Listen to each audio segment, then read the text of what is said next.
Camp Limberlost was started in the early 1930s as a joint venture between the Panagraph and the Kiwanis organization in Bloomington.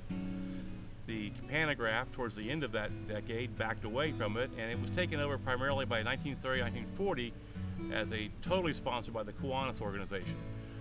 It's been here at East Bay Camp. It's where it started until about 1980, and last year it came back to East Bay.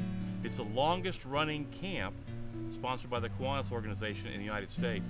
I know these kids are considered at risk, but I think a big thing is that they feel like people are here to guide them in some kind of way.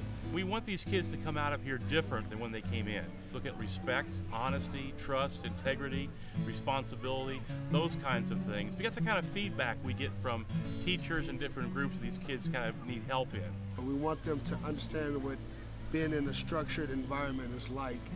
And we want them to learn how to have fun in structured environments, and hopefully they can learn from being here.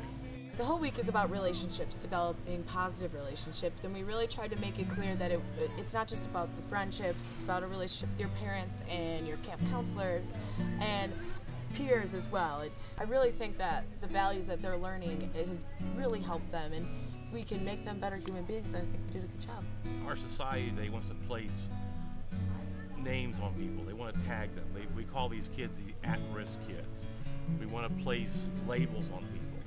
You know, one of the greatest things I find out here watching this is working with, right now, some 25 very, very exceptional young adults that have broken down all their barriers.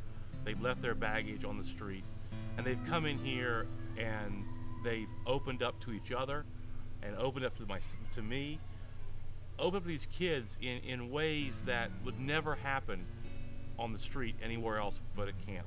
The kids that we're working with here are the kids that, you know, a normal person would be like, I don't want that kid. I don't want to be around that kid. I don't want this kid in my camp.